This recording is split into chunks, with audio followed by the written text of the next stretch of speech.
Hi everyone, welcome to my cooking blog. ಇವತ್ತು ಈಸಿಯಾಗಿ ಸಿಂಪಲ್ಲಾಗಿ ಒಂದು ಪುದೀನ ಚಿಕನ್ ಬಿರಿಯಾನಿ ಯಾವ ರೀತಿ ಮಾಡೋದಂತ ನೋಡೋಣ ಬನ್ನಿ. ಹೋಟೆಲ್ ಸ್ಟೈಲಲ್ಲಿ ಬರುತ್ತೆ, ತುಂಬ ಚೆನ್ನಾಗಿ ಅನಿಸುತ್ತೆ ತಿನ್ನಲಿಕ್ಕೆ. ಇದಕ್ಕೆ ನಾನಿಲ್ಲಿ ಒಂದು 3 ಕಟ್ಟಷ್ಟು ಪುದೀನವನ್ನು ತೊಗೊಂಡಿದ್ದೀನಿ, 1.5 kg ಚಿಕನ್ ತೊಗೊಂಡಿದ್ದೀನಿ. ನಂತರ ಸ್ವಲ್ಪ ಈರುಳ್ಳಿ, ಬೆಳ್ಳುಳ್ಳಿ ಮತ್ತು ಶುಂಠಿ ಎಲ್ಲವನ್ನು ರೆಡಿ ಮಾಡಿ ಇಟ್ಕೊಂಡಿದ್ದೀನಿ. ಮತ್ತು ಒಂದು 8ರಿಂದ 10 ಹಸಿಮೆಣಸಿನಕಾಯಿ ಮತ್ತು ಟೊಮೊಟೊ ಬೇಕಾಗುತ್ತೆ. ಮತ್ತು ಸ್ವಲ್ಪ ಡ್ರೈ ಮಸಾಲೆಗಳು ಬೇಕಾಗುತ್ತೆ. 1 ಕಟ್ಟಷ್ಟು ಮೆಂತ್ಯ ಸೊಪ್ಪನ್ನು ಸಹ ತೊಗೊಂಡಿದ್ದೀನಿ ಟೇಸ್ಟಿಗೋಸ್ಕರ. ಪುದೀನ ಮಾತ್ರ ಜಾಸ್ತಿ ತೊಗೊಳ್ಬೇಕು, ಒಂದು 3 ಕಟ್ಟಷ್ಟೇ ತೊಗೊಳ್ಬೇಕು ಪುದೀನವನ್ನು. ಮತ್ತು ಪೂರ್ತಿಯಾಗಿ ಎಲ್ಲ ರೀತಿಯ ಡ್ರೈ ಮಸಾಲೆಗಳನ್ನೂ ಸಹ ತೊಗೊಂಡಿದ್ದೀನಿ ಬಿರಿಯಾನಿನ ಮಾಡ್ಕೊಳ್ಳಿಕ್ಕೆ. ಡ್ರೈ ಮಸಾಲೆಗಳನ್ನ ರುಬ್ತಾ ಇಲ್ಲ ಅಲ್ವಾ ನೋಡಿ, ಡೈರೆಕ್ಟಾಗಿ ಎಣ್ಣೆಗೆ ಹಾಕೋದ್ರಿಂದ ಯಾವುದ್ಯಾವುದು ಡ್ರೈ ಸೋಂಪಾಕಾಳು ಇರ್ಬೋದು, ಚಕ್ಕೆ ಲವಂಗ, ಅನಾನಸು, ಮರಾಠಿ ಮೊಗ್ಗು, ಪಲಾವ್ ಎಲೆ ಎಲ್ಲವನ್ನು ತೊಗೊಂಡಿದ್ದೀನಿ. ಇದನ್ನು ಮಾಡಲಿಕ್ಕೆ ಮೊದಲು ನಾನಿಲ್ಲಿ ಒಂದು 8ರಿಂದ 10 ಹಸಿಮೆಣಸಿನಕಾಯನ್ನು ಮಿಕ್ಸಿ ಜಾರ್ಗೆ ಹಾಕ್ಕೊಂಡಿದ್ದೀನಿ. 1 ಹಿಡಿಯಷ್ಟು ಬೆಳ್ಳುಳ್ಳಿಯನ್ನು ಸೇರಿಸ್ಕೊಂಡಿದ್ದೀನಿ. ಒಂದು ಅರ್ಧ ಹಿಡಿಯಷ್ಟು ಶುಂಠಿಯನ್ನು ಹಾಕ್ಕೊಂಡಿದ್ದೀನಿ. ನಂತರ ಇದಕ್ಕೆ 1 ಕಟ್ಟಷ್ಟು ಕೊತ್ತಂಬರಿ ಸೊಪ್ಪು, ಏಕೆಂದರೆ ಗ್ರೀನ್ ಕಲರ್ ಮಾಡ್ತಾ ಇರೋದ್ರಿಂದ ಗ್ರೀನ್ ಕಲರ್ ಅದು ಕಾಣಬೇಕು ಅಂದರೆ ಒಂದು ಸ್ವಲ್ಪ ಗ್ರೀನ್ ಏನು ಲೀಫ್ಗಳು ಬರುತ್ತೆ, ಅಂದರೆ ಪುದೀನ ಸೊಪ್ಪು ಮತ್ತು ಕೊತ್ತಂಬರಿ ಸೊಪ್ಪು ಎಲ್ಲವನ್ನು ಚೆನ್ನಾಗಿ ರುಬ್ಕೊಬೇಕಾಗುತ್ತೆ. ಅದರಿಂದ ನಾನು 1 ಕಟ್ಟಷ್ಟು ಕೊತ್ತಂಬರಿ ಸೊಪ್ಪು ಮತ್ತು ಒಂದು 2 ಕಟ್ಟಷ್ಟು ಇಲ್ಲಿ ಪುದೀನ ಸೊಪ್ಪನ್ನು ರುಬ್ಕೋತಾ ಇದ್ದೀನಿ. ಮತ್ತು ಇದಕ್ಕೆ ಕಾಳು ಮೆಣಸುಗಳನ್ನ ಹಾಕ್ಕೊಳ್ಬೇಕು. ನಾನೊಂದು 15 ಕಾಳು ಮೆಣಸುಗಳನ್ನ ಹಾಕ್ಕೊಂಡಿದ್ದೀನಿ, ಏಕೆಂದರೆ ಖಾರಕ್ಕೆ ನಾವು ಅಚ್ಚ ಖಾರದ ಪುಡಿ ಯೂಸ್ ಮಾಡ್ತಾ ಇಲ್ಲ. ಅದರಿಂದ 1 ಸ್ಪೂನಷ್ಟು ಹಸಿ ಶುಂಠಿಯನ್ನು ಅರಿಶಿನ ಪುಡಿಯನ್ನು ಹಾಕ್ಕೊಂಡಿದ್ದೀನಿ. ನಂತರ ಉಳಿದಿರುವಂತಹ ಪುದೀನವನ್ನು ಸಹ ಹಾಕ್ಬಿಟ್ಟು ರುಬ್ಕೋತಾ ಇದ್ದೀನಿ. ನೋಡಿ, ಈಗ ಪೂರ್ತಿಯಾಗಿ ಒಂದು 3 ಕಟ್ಟಷ್ಟು ಪುದೀನವನ್ನು ರುಬ್ಕೊಂಡಿದ್ದೀನಿ. ಇಲ್ಲಿ 2 ಕಟ್ಟು ತೊಗೊಂಡ್ರೂ ಸಾಕಾಗುತ್ತೆ. ಕೊತ್ತಂಬರಿ ಸೊಪ್ಪನ್ನ ಸ್ವಲ್ಪ ಜಾಸ್ತಿ ಹಾಕ್ಕೊಬೇಕು. ಈಗ ನೋಡಿ, ಅದನ್ನು ಮಸಾಲವನ್ನು ರುಬ್ಕೊಂಡ್ಮೇಲೆ ಒಂದು ಪಾತ್ರೆಗೆ ನಾನಿಲ್ಲಿ 1 ಬೌಲಷ್ಟು ಎಣ್ಣೆಯನ್ನು ಹಾಕ್ಕೊಂಡಿದ್ದೀನಿ. ಒಂದು ಅರ್ಧ ಬೌಲಷ್ಟು ತುಪ್ಪವನ್ನು ಹಾಕೋತಾ ಇದ್ದೀನಿ. ಸ್ವಲ್ಪ ಜಾಸ್ತಿ ಹಾಕ್ಕೊಳ್ಬೇಕು, ಏಕೆಂದರೆ ಉದುರುದ್ರಾಗಿ ತುಂಬ ಚೆನ್ನಾಗಿ ಬರುತ್ತೆ. ನೋಡಿ, ಈಗ ಒಂದು 3 ಸ್ಪೂನಷ್ಟು ನಾನಿಲ್ಲಿ ತುಪ್ಪವನ್ನು ಸಹ ಹಾಕೋತಾ ಇದ್ದೀನಿ. ಎಣ್ಣೆಯನ್ನು ಅಷ್ಟೇ ಒಂದು ಸ್ವಲ್ಪ ಜಾಸ್ತಿನೇ ಹಾಕ್ಕೊಳ್ಬೇಕು, ಬಿರಿಯಾನಿ ತುಂಬ ಚೆನ್ನಾಗಾಗುತ್ತೆ ಅದರಿಂದ. ಈಗ ನೋಡಿ, ಎಣ್ಣೆ ಮತ್ತು ತುಪ್ಪ ಚೆನ್ನಾಗಿ ಕಾಯ್ದ ಮೇಲೆ ಅದಕ್ಕೆ ಒಂದು 3 ಈರುಳ್ಳಿಯನ್ನು ಉದ್ದದಾಗಿ ಹೆಚ್ಚಿಬಿಟ್ಟು ಸೇರಿಸ್ಕೊತಾ ಇದ್ದೀನಿ.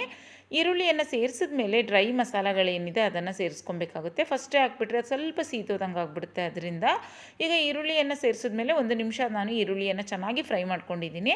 ನಂತರ ಅದಕ್ಕೆ ಯಾವುದ್ಯಾವುದು ಡ್ರೈ ಮಸಾಲ ಇತ್ತು ಎಲ್ಲವನ್ನು ಸಹ ಸೇರಿಸ್ಕೊಂಡಿದ್ದೀನಿ. ಏಲಕ್ಕಿಯನ್ನು ಸಹ ಸೇರಿಸ್ಕೊಳ್ಳಿ. ನಾನು ಏಲಕ್ಕಿ ಒಂದನ್ನು ಅಲ್ಲಿ ಹಾಕಿಲ್ಲ, ಇವತ್ತು ಮಿಸ್ ಆಯಿತು ಅದು. ಏಲಕ್ಕಿ ಹಾಕಿದರೂ ಫ್ರ್ಯಾಗ್ರೆನ್ಸ್ ತುಂಬ ಚೆನ್ನಾಗಿ ಬರುತ್ತೆ ಬಿರಿಯಾನಿದು.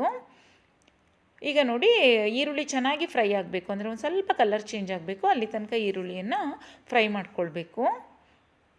ಈಗ ಈರುಳ್ಳಿನೂ ಅಷ್ಟೇ ಚೆನ್ನಾಗಿ ಫ್ರೈ ಆದಮೇಲೆ ಇದಕ್ಕೆ ನಾನಿಲ್ಲಿ 1 ಕಟ್ಟಷ್ಟು ಮೆಂತ್ಯ ಸೊಪ್ಪನ್ನು ಸಣ್ಣದಾಗಿ ಹೆಚ್ಚಿಬಿಟ್ಟು ಸೇರಿಸ್ಕೊಂಡಿದ್ದೀನಿ. ಇದು ಆಪ್ಷನಲ್, ಬೇಕಿದ್ದರೆ ಸೇರಿಸ್ಕೊಳ್ಳಿ, ಇಲ್ಲಾಂದರೂ ನಾವು ರುಬ್ಕೊಂಡಿದ್ದೀವಿ ಅಲ್ವಾ ಪುದೀನ ಎಲೆ, ಫ್ರ್ಯಾಗ್ರೆನ್ಸ್ ತುಂಬ ಚೆನ್ನಾಗೇ ಬರುತ್ತೆ. ನಾನು ಇತ್ತು ಅದರಿಂದ ಸೇರಿಸ್ಕೊಂಡಿದ್ದೀನಿ. 1 ಕಟ್ಟಷ್ಟು ಮೆಂತ್ಯ ಸೊಪ್ಪನ್ನು ಸೇರಿಸ್ಕೊಂಡಿದ್ದೀನಿ. ಈಗ ಸೊಪ್ಪು ಅಷ್ಟೇ ಚೆನ್ನಾಗಿ ಫ್ರೈ ಆಗಬೇಕು. ನಾವು ಯಾವುದೇ ಒಂದು ಪದಾರ್ಥವನ್ನು ಸೇರಿಸಿದ್ರು ಅಷ್ಟೇ ಅದು ಚೆನ್ನಾಗಿ ಒಂದು 5-5 ನಿಮಿಷ ಫ್ರೈ ಮಾಡ್ಕೊಳ್ಬೇಕು, ಆಗ ಬಿರಿಯಾನಿ ತುಂಬ ಟೇಸ್ಟಾಗಿ ಬರುತ್ತೆ. ಈಗ ಮೆಂತ್ಯ ಸೊಪ್ಪು ನೋಡಿ ಚೆನ್ನಾಗಿ ಫ್ರೈ ಆಯಿತು. ಈಗ ಇದಕ್ಕೆ ಒಂದು 5 ಟೊಮೊಟೊವನ್ನು ಸಣ್ಣಗೆ ಹೆಚ್ಚಿಬಿಟ್ಟು ಸೇರಿಸ್ಕೊಂಡಿದ್ದೀನಿ. ಇದು ಗ್ರೀನ್ ಬಿರಿಯಾನಿ ಮಾಡ್ತಾ ಇರೋದ್ರಿಂದ ನಾನು ಟೊಮೊಟೊವನ್ನು ಹೆಚ್ಚಿಬಿಟ್ಟೇ ಸೇರಿಸಿದ್ದೀನಿ. ರೆಡ್ ಕಲರ್ ಬಿರಿಯಾನಿ ಮಾಡಿದ್ರೆ ಟೊಮೊಟೊನ ರುಬ್ಬಿಟ್ಟು ಸೇರಿಸಿದ್ರೆ ಕಲರ್ ಚೆನ್ನಾಗಿ ಬರುತ್ತೆ. ಇದು ಗ್ರೀನ್ ಕಲರಲ್ಲಿ ಟೊಮೊಟೊ ರುಬ್ಬಿಟ್ಟು ಸೇರಿಸ್ಬಿಟ್ರೆ ಸ್ವಲ್ಪ ಕಲರ್ ಡಿಮ್ ಆಗಿಬಿಡುತ್ತೆ. ಅದರಿಂದ ನಾನು ಟೊಮೊಟೊವನ್ನು ಸಣ್ಣಗೆ ಹೆಚ್ಚಿಬಿಟ್ಟು ಸೇರಿಸಿದ್ದೀನಿ. ಈಗ ನೋಡಿ, ಟೊಮೊಟೊ ಪೂರ್ತಿಯಾಗಿ ಸಾಫ್ಟ್ ಆಗಬೇಕು, ಅಲ್ಲಿ ತನಕ ಅದನ್ನು ಒಂದು 10 ನಿಮಿಷನೇ ನಾನು ಚೆನ್ನಾಗಿ ಅದನ್ನು ಫ್ರೈ ಮಾಡ್ಕೊಂಡಿದ್ದೀನಿ ಮೀಡಿಯಮ್ ಟು ಲೋ ಫ್ಲೇಮಲ್ಲಿ. ಇನ್ನೂ ಸ್ವಲ್ಪ ಟೊಮೊಟೊ ಸಾಫ್ಟ್ ಮಾಡಿಕೊಂಡ್ರೆ ತುಂಬ ಚೆನ್ನಾಗಾಗುತ್ತೆ. ಈಗ ಟೊಮೊಟೊ ಸಾಫ್ಟ್ ಆದಮೇಲೆ ಅದಕ್ಕೆ ರುಬ್ಬಿರುವಂತಹ ಪುದೀನ ಮಸಾಲವನ್ನು ಸೇರಿಸ್ಕೊಂಡಿದ್ದೀನಿ. ಈಗ ಇದು ಅಷ್ಟೇ ಚೆನ್ನಾಗಿ ಒಂದು 10 ನಿಮಿಷ ಕುದಿಬೇಕು. ಇದು ನಾನು ಮೀಡಿಯಮ್ ಟು ಲೋ ಫ್ಲೇಮಲ್ಲಿ ಬಿಟ್ಬಿಟ್ಟು ಇದನ್ನು ಒಂದು 2 ಸರಿ ಹಾಗೆ ತಿರುಗಿಸ್ಕೊಬೇಕು, ಇಲ್ಲಾಂದರೆ ಅದು ಒತ್ತಿಬಿಡುತ್ತೆ ಅದರಿಂದ. ಈಗ ನೋಡಿ, ಚೆನ್ನಾಗಿ ಅದನ್ನು ನಾನು ಫ್ರೈ ಮಾಡ್ಕೊಂಡಿದ್ದೀನಿ. ಫ್ರೈ ಆಗಿ ಅದು ಸುತ್ತ ಎಣ್ಣೆ ಬಿಡುತ್ತೆ ನೋಡಿ. ನಂತರ ಅದಕ್ಕೆ ನಾನಿಲ್ಲಿ 1.5 kg ಇಲ್ಲಿ ಚಿಕನನ್ನು ಸಹ ಸೇರಿಸ್ಕೊತಾ ಇದ್ದೀನಿ. ಚಿಕನ್ ಸೇರಿಸಿದ ಮೇಲೂ ಅಷ್ಟೇ ಚೆನ್ನಾಗಿ ಅದನ್ನು ಫ್ರೈ ಮಾಡ್ಕೊಳ್ಬೇಕು. ಚಿಕನ್ ಸ್ವಲ್ಪ ಫ್ರೈ ಆಗಬೇಕು ಚೆನ್ನಾಗಿ. ಈಗ ನೋಡಿ, ಚಿಕನ್ ಸೇರಿಸಿದ ಮೇಲೂ ಅಷ್ಟೇ ನೀಟಾಗಿ ಅದನ್ನು ತಿರುಗಿಸ್ಬಿಟ್ಟು 1-2 ಸ್ಪೂನಷ್ಟು ಇವಾಗಲೇ ಅದಕ್ಕೆ ಉಪ್ಪನ್ನು ಸೇರಿಸಬೇಕು. ಆವಾಗ ಚಿಕನ್ ಚೆನ್ನಾಗಿ ಅಂದರೆ ಉಪ್ಪನ್ನು ಸೇರಿಸಿದ್ರೆ ಚಿಕನ್ ಚೆನ್ನಾಗಿ ಬೇಯೋದ್ರಿಂದ ನಾನು ಈಗಲೇ ಅದಕ್ಕೆ 1-2 ಸ್ಪೂನಷ್ಟು ಉಪ್ಪನ್ನು ಸಹ ಸೇರಿಸ್ಕೊಳ್ತಾ ಇದ್ದೀನಿ. ನೋಡಿ, ಫಸ್ಟು ಮುಚ್ಚಿಬಿಟ್ಟು ಅದನ್ನು 1 ನಿಮಿಷ ಬೇಯಿಸ್ಕೊಂಡಿದ್ದೀನಿ. ಈಗ ನಂತರ ಅದಕ್ಕೆ 1-2 ಸ್ಪೂನಷ್ಟು ಉಪ್ಪನ್ನು ಸೇರಿಸ್ಕೊತಾ ಇದ್ದೀನಿ. ಉಪ್ಪನ್ನು ಸೇರಿಸಿದ ಮೇಲೂ ಅಷ್ಟೇ ನೀಟಾಗಿ ಅದನ್ನು ತಿರುಗಿಸ್ಬಿಟ್ಟು ಒಂದು 5 ನಿಮಿಷ ಅದನ್ನು ಚೆನ್ನಾಗಿ ಫ್ರೈ ಆಗಲಿಕ್ಕೆ ಬಿಡಬೇಕು. ನೋಡಿ, ಈಗ ಚೆನ್ನಾಗಿ ಅದನ್ನು ಈ ರೀತಿಯಾಗಿ ಟರ್ನ್ ಮಾಡಿಕೊಂಡು ಅದನ್ನು 5 ನಿಮಿಷ ನೀಟಾಗಿ ಅದನ್ನು ಕುದಿಸ್ಕೊಬೇಕು. ಕೆಲವರು ಗ್ರೇವಿ ಮಾಡ್ಕೊಳ್ಳುವಾಗ ನೋಡಿ ಈ ರೀತಿ ಗ್ರೇವಿನೂ ಸಹ, ಪುದೀನ ಗ್ರೇವಿನೂ ಸಹ ತುಂಬ ಚೆನ್ನಾಗಾಗುತ್ತೆ. ಈ ಥರ ಗ್ರೇವಿ ಮಾಡಿಕೊಂಡ್ರೂ ಸಹ ತುಂಬ ಚೆನ್ನಾಗಾಗುತ್ತೆ. ಈಗ ನೋಡಿ ಇದು ಚೆನ್ನಾಗಿ ಕುದೀತಾ ಇದೆ ಅಲ್ವಾ, ನೋಡಿ ಸುತ್ತಲೂ ಚೆನ್ನಾಗಿ ಎಣ್ಣೆ ಬಿಟ್ಟಿದೆ. ಈ ರೀತಿಯಾಗಿ ಇನ್ನೊಂದು ಸ್ವಲ್ಪ ಎಣ್ಣೆ ಬಿಡಬೇಕು, ತುಂಬ ಚೆನ್ನಾಗಾಗುತ್ತೆ. ಮತ್ತು ಚಿಕನ್ ಸಹ ಚೆನ್ನಾಗಿ ಬೆಂದಿರುತ್ತೆ ಅದರಿಂದ. ಈಗ ನೋಡಿ ಇನ್ನೂ 5 ನಿಮಿಷ ಇದನ್ನು ನಾನು ಮತ್ತೆ ಕುದಿಸ್ಕೊಳ್ತೀನಿ ಮುಚ್ಚಿಬಿಟ್ಟು, ಅದು ಟೇಸ್ಟ್ ಚೆನ್ನಾಗಿ ಬರುತ್ತೆ ಅಂತ ಅದರಿಂದ. ಈಗ ನೋಡಿ ಅದು ಚೆನ್ನಾಗಿ ನೀಟಾಗಿ ಒಂದು 5 ನಿಮಿಷ ಚೆನ್ನಾಗಿ ಕುದ್ದ ಮೇಲೆ ನೋಡಿ ಈ ರೀತಿಯಾಗಿ ಇದು ಸುತ್ತಲೂ ಎಣ್ಣೆ ಬಿಡಬೇಕು. ಸುತ್ತಲೂ ಎಣ್ಣೆ ಬಿಟ್ಟ ಮೇಲೆ ಈಗ ಇದಕ್ಕೆ ಅಕ್ಕಿಯನ್ನು ಸೇರಿಸ್ಕೊಬೇಕಾಗುತ್ತೆ. ಮತ್ತು ನಾನು ಟೇಸ್ಟ್ ನೋಡಿಬಿಟ್ಟು ಅದಕ್ಕೆ 1 ಸ್ಪೂನಷ್ಟು ಉಪ್ಪನ್ನು ಸೇರಿಸ್ಕೊಳ್ತಾ ಇದ್ದೀನಿ. ಏಕೆಂದರೆ ಕ್ವಾಂಟಿಟಿ ಸ್ವಲ್ಪ ಜಾಸ್ತಿ ಇರೋದ್ರಿಂದ ಉಪ್ಪು ಸ್ವಲ್ಪ ಜಾಸ್ತಿ ಹಿಡಿಯುತ್ತೆ ಅದರಿಂದ. ಈಗ ನೋಡಿ ನಾನೊಂದು 3 ಸ್ಪೂನಷ್ಟು ಉಪ್ಪು ನೋಡಿ, ಈಗ ನಾನು ಎಣ್ಣೆಯನ್ನು ತೋರಿಸ್ತಾ ಇದ್ದೀನಿ. ಈ ರೀತಿ ಎಣ್ಣೆ ನೀಟಾಗಿ ಬಿಡಬೇಕು, ಅಲ್ಲಿ ತನಕ ಅದನ್ನು ಚೆನ್ನಾಗಿ ಫ್ರೈ ಮಾಡ್ಕೊಳ್ಬೇಕು. ಈಗ ನೋಡಿ ಚೆನ್ನಾಗಿ ಫ್ರೈ ಆಯ್ತಲ್ವ. ಈಗ ಇದಕ್ಕೆ ನಾನು ಮೊದಲೇ ವಾಶ್ ಮಾಡಿಬಿಟ್ಟು ಇಟ್ಕೊಂಡಿದ್ದೆ ಒಂದು 2 ಗ್ಲಾಸಷ್ಟು ಅಕ್ಕಿಯನ್ನು. ಫಸ್ಟು ನಾನು ಈ ಅಕ್ಕಿಯನ್ನು ಸೇರಿಸ್ತಾ ಇಲ್ಲ, ಫಸ್ಟು ಬಿಸಿನೀರನ್ನು ಕಾಯಲಿಕ್ಕೆ ಇಟ್ಕೊಂಡಿದ್ದೆ. 2 ಗ್ಲಾಸ್ ಅಕ್ಕಿಗೆ 4 ಗ್ಲಾಸ್ ಬಿಸಿನೀರನ್ನು ಸೇರಿಸ್ಕೊಬೇಕಾಗುತ್ತೆ.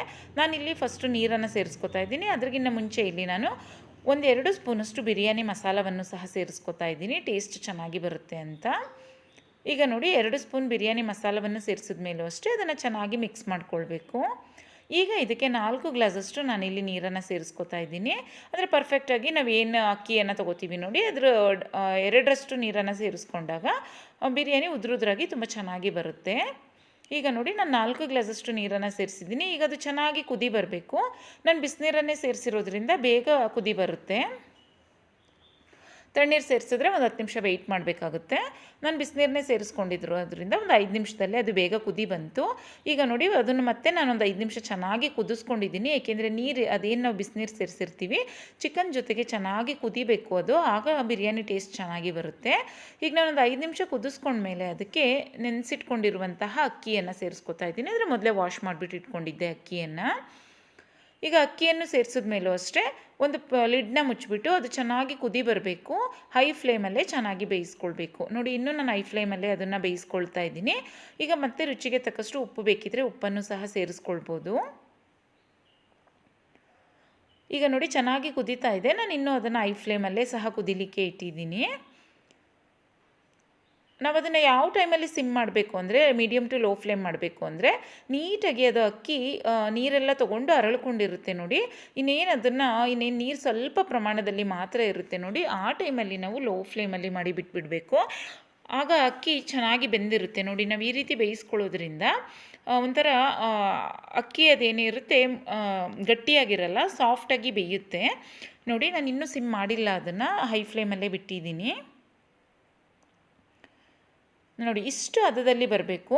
ಈ ಹದದಲ್ಲಿ ಬಂದಾಗ ನಾವು ಸಿಮ್ ಮಾಡಿಬಿಟ್ಟು ಬಿಟ್ಬಿಡಬೇಕು, ಅಂದರೆ ಲೋ ಫ್ಲೇಮ್ ಮಾಡಿಬಿಟ್ಟು ಬಿಟ್ಬಿಡಬೇಕು ಒಂದು 10 ನಿಮಿಷ. ಅದನ್ನು ನಾವು ಅದೇನು ಪಾತ್ರೆಯಲ್ಲಿ ಮಾಡ್ತಾಯಿದ್ದೀವಿ ನೋಡಿ ಆ ಪಾತ್ರೆನ ಟರ್ನ್ ಮಾಡ್ಕೊಳ್ತಾ ಇರಬೇಕು. ಅದನ್ನು ನಾವೇನು ಮುಚ್ಚಿರ್ತೀವಿ ನೋಡಿ ಅದನ್ನೇನು ತೆಗಿಯೋದು ಬೇಡ. ನೀಟಾಗಿ ಅದನ್ನು ಟರ್ನ್ ಮಾಡಿಕೊಂಡು ಒಂದು 5 ನಿಮಿಷ ನೀಟಾಗಿ ಅದನ್ನು ಲೋ ಫ್ಲೇಮಲ್ಲಿ ಕುಕ್ ಮಾಡಿಕೊಂಡ್ರೆ ಉದ್ರುದ್ರಾಗಿ ರೈಸ್ ತುಂಬ ಚೆನ್ನಾಗಿ ಬರುತ್ತೆ. ಈಗ ನೋಡಿ ಕೊನೆಯಲ್ಲಿ ನಾನು ಇನ್ನೇನೊಂದು 5 ನಿಮಿಷ ಆಫ್ ಮಾಡಬೇಕು ಅನ್ನೋ ಟೈಮಲ್ಲಿ ಅದಕ್ಕೆ 1 ನಿಂಬೆಹಣ್ಣನ್ನು ಹಾಕೋತಾ ಇದ್ದೀನಿ. ಏಕೆಂದರೆ 5 ನಿಮಿಷದಲ್ಲಿ ಪರ್ಫೆಕ್ಟಾಗಿ ಅದು ರೈಸ್ ಉದ್ರುದ್ರಾಗಿ ಬಂದುಬಿಡುತ್ತೆ. ಅದರಿಂದ ನಿಂಬೆಹಣ್ಣು ಹಾಕಿದ್ರೆ ಅದು ಟೇಸ್ಟ್ ಚೆನ್ನಾಗಿ ಬರುತ್ತೆ ಬಿರಿಯಾನಿದು ಅಂತ ನಾನು ಒಂದು ಪೂರ್ತಿಯಾಗಿ ನಿಂಬೆಹಣ್ಣನ್ನು ಹಿಂಡ್ಕೋತಾ ಇದ್ದೀನಿ